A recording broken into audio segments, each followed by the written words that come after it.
Hello, my name is Nelson Mutiaba, a student of African Renewal University, doing Masters in Business Administration and specializing in organizational leadership and management. As a student doing that course, I would like to take us through something called management theory and practice. In this case, I want to remind those that have been following me for my first videos. I was able to make the first video about strategy in practice, and now I'm here to make another video about management theory and practice. Therefore, to understand this course unit better, we are going to divide it into three categories according to the words that build it. For example, there is management, there is theory, and there is practice, whereby management refers to the controlling, leading, allocating, and organizing of resources to achieve the set goals and objectives of the company. For example, you know the roles of a manager. Okay, the manager controls the allocation of resources and the utilization of resources in order to achieve the major goals of the company. And then theory refers to a systematic framework that explains or predicts the possibility of something to occur by following a certain set of principles, concepts, and observation. For example, when we were growing up, you realize that there used to be some predictions in the village by our great-grandies and our mothers, that whenever you would see nimbus clouds building in the atmosphere, you would just suspect that rain is coming. And that is a theory that was put in place ordinarily to explain that whenever you see something happening, it is trying to communicate that there is a consequence or there is a scenario that is going to follow up. So that is a principle. So after theories, we are going to look at practice. Practice refers to the repeated manner of doing something in order to master it, or the implementation of something that has been started or something that has been written on in theory. Now it is being put into action. That is implementation, and that is what we call practice in this case. For example, football players, focusing on Carter-Lewin's change management theory, it's going to help us learn as managers how can we implement effective management when managing change in the environment of the business. You realize that today's business environment is characterized by rapid change. Change is the act of implementing new rules and regulations or bringing something new into existence which has not been there. That is change. For example, there can be policies, or we can change the location. It can be restructuring of the administrative flow. So in that case, it's change. But how can it be effectively done? It all depends on the power of management. And then effective management is the one that uses such theories in order to implement that change without much resistance or much negative effect. For example, Carter-Lewin's theory looks at unfreezing, changing, and refreezing, whereby unfreezing level is whereby change has been brought and people are rigid to the ordinary methods or ordinary ways of doing things. So it takes managers' effort to explain why change is taking place, to explain why change is necessary and where the change is coming from. So when you come to changing is where the managers provide necessary environment for change to be installed by providing the tools necessary for change and all the requirements, as well as providing necessary training to the people who are going to implement change, and those are the workers in the environment or the business. Whereby if you don't provide enough training, you will face resistance. So to avoid that, at that level of changing is where the managers intervene to make change process friendly and more lovable by the people who are implementing it. Okay, then that takes us to the third stage, which is refreezing. Refreezing is when you realize that change has been properly adopted, and now what we can do is we need to make it sink deeper into the employees or the people that are implementing it by rewarding success, by celebrating for the achievements. Okay, that's all about Kurt-Lewin's change management theory. So you know that theory helps us, it gives us guidelines on how to implement change as managers. And in the end, you find that we are being praised as managers or leaders because we have properly managed the organization. But then at the back of that effective management, remember, there are theories, and that's the relevance of theory in management. It takes us to another theory, which is the scientific management theory that everybody knows about management, and that was developed around the 20th century by Frederick Taylor, who was studying production, time, and equipments or methods.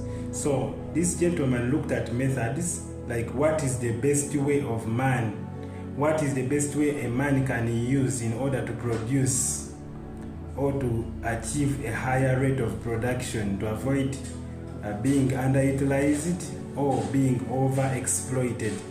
Okay, so he came to time.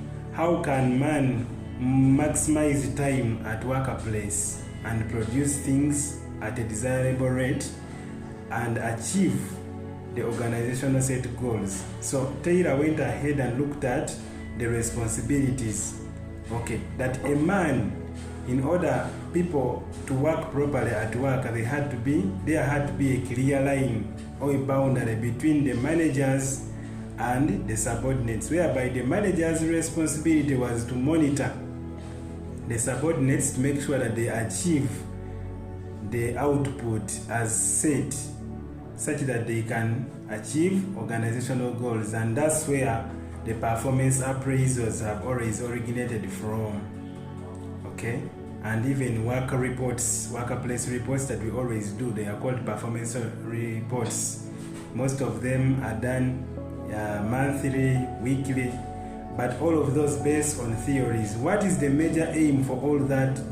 All that is to achieve the highest rate of production and achieve the organizational goals as set by the management or the founders of the organization. So do you see that theories are more relevant and theories are more useful when it comes to the running of the organizations? Yes, and therefore that is the major aim for management and theory. So after that brief introduction of what management theory and practice is, we are going to dive into I'm going to discuss something called diversity and inclusion. You realize that diversity and inclusion at workplace is a necessary something. I will not say necessarily evil, because it's not evil, but I will say it is necessary in case any organization wants to grow because of its benefits. But in order to implement and accommodate or manage diversity at workplace, one has got to be with proper management skills based on theories and then put them into practice, like we have said. In this case, diversity and inclusion refers to the upbringing or bringing together of people from different backgrounds, different gender, different races, different expertise, and different nature, bringing them together as a workforce, blend them together in order to run the operations of an organization.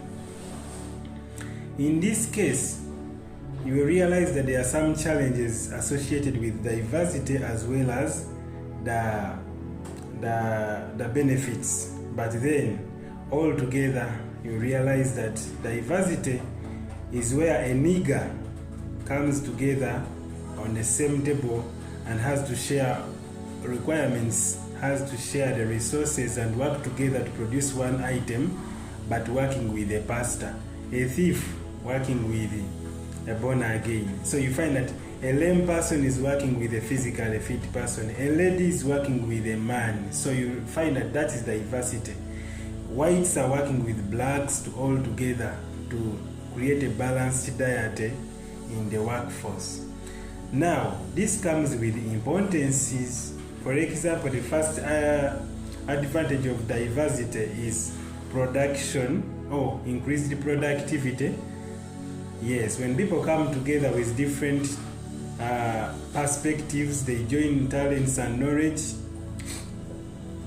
Ladies and gentlemen, looking at diversity at workplace, it is a gold mine that comes with very many importances and advantages. For example, the importances of diversity and inclusion at workplace, we have 1, increased productivity, 2, a variety of talents in workforce, 3, creativity and innovation, 4, a widened customer base, 5, brand reputation.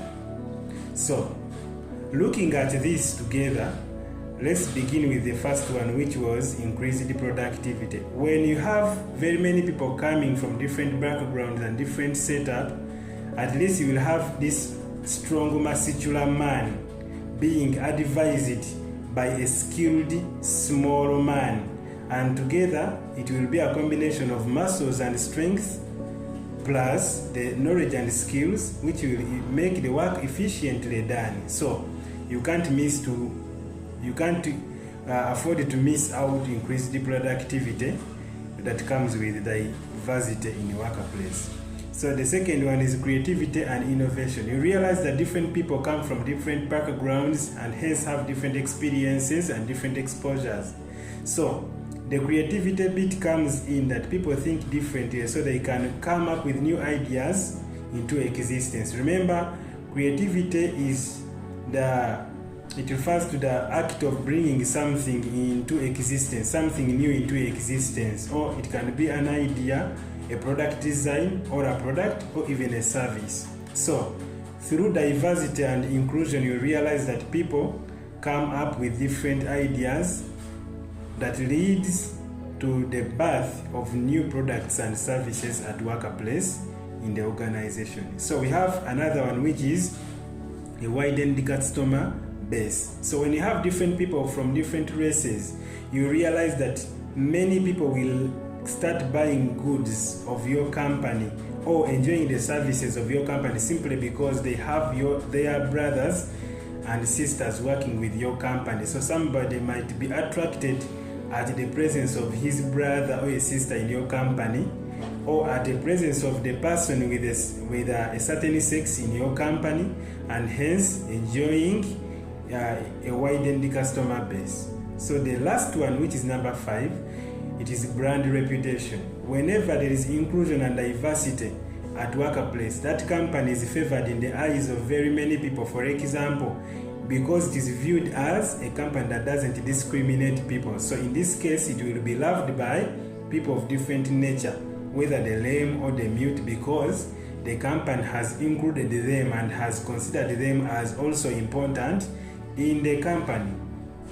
Okay, so how do we build diversity, and how do we foster it? How do we cope with it? Now that's where management mostly comes in. 1, when you want to deal with diversity at workplace, the first thing to do is 1, offer a job description, which is a JD. 2, build teamwork. 3, orient your workforce. 4, emphasize and encourage open communication. 5, create an empowered work environment. So what do I mean in this case? When we come to job description, whenever you get people from different background, different ways, like people think and perceive work differently. So when you give them a job description, at least they will come to know, what am I supposed to do and what am I not supposed to do? Where do I start from and where do I end? So they will work within their boundaries in order to avoid conflicts at workplace. So if they are to cross the boundaries, there must be a permission, and they have to ask for a permission from the people whose boundaries they are going to cross. So when you look at teamwork, building teamwork is like encourage people of different backgrounds, different ways, different morphology, different muscles, different like IQ. Let them work together such that they can be a blend and create a balanced diet. So that teamwork can help them view themselves as brothers and sisters, and then they view themselves as if they depend on one another. So it becomes one for all and all for one. So when it comes to orientation, orientation is where people are taken through what takes place at workplace. Explain to people who are new and those that are old. Tell them in case there is change. Orient to them about the new things being implemented. Even those that are new at workplace, explain to them and show them, take them through the location of different areas. It can be toilets, kitchens, it can be workplaces and different offices, such that they don't spend a lot of time in a pool of confusion. So there is open communication. Open communication is whereby different people perceive communication and information differently. So encourage open communication to avoid conflicts caused by grapevine effect, all backbiting, all being viewed as in an effect or a manner of minority and the majority. Let the communication be open enough such that everyone knows that is valued. Let them have freedom of speech to speak out how they feel about the company and the policies, and even how they feel about the management practices. Okay, another one, there is create an empowerment environment. Please create an environment that empowers those that seem to be weak, those that are perceived to be weak. Create policies, create rules and procedures that can help them do their work.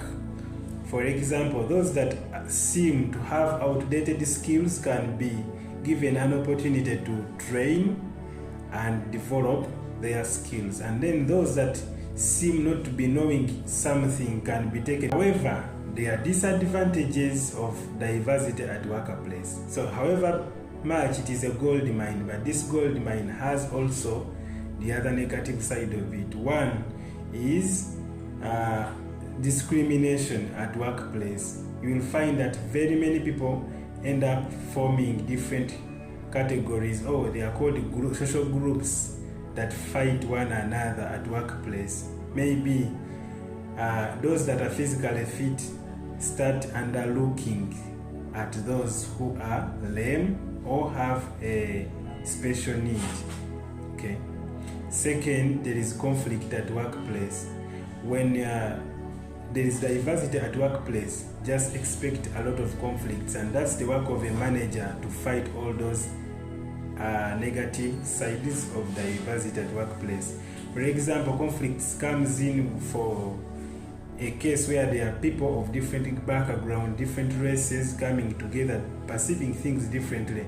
They can always disagree at workplace, and when they disagree, you know what happens? They start fighting among themselves and hence affecting productivity. Another disadvantage of diversity at workplace, there is dilution of rules and policies. For example, you'll find that people have different rules and policies and in line with the values of the organization.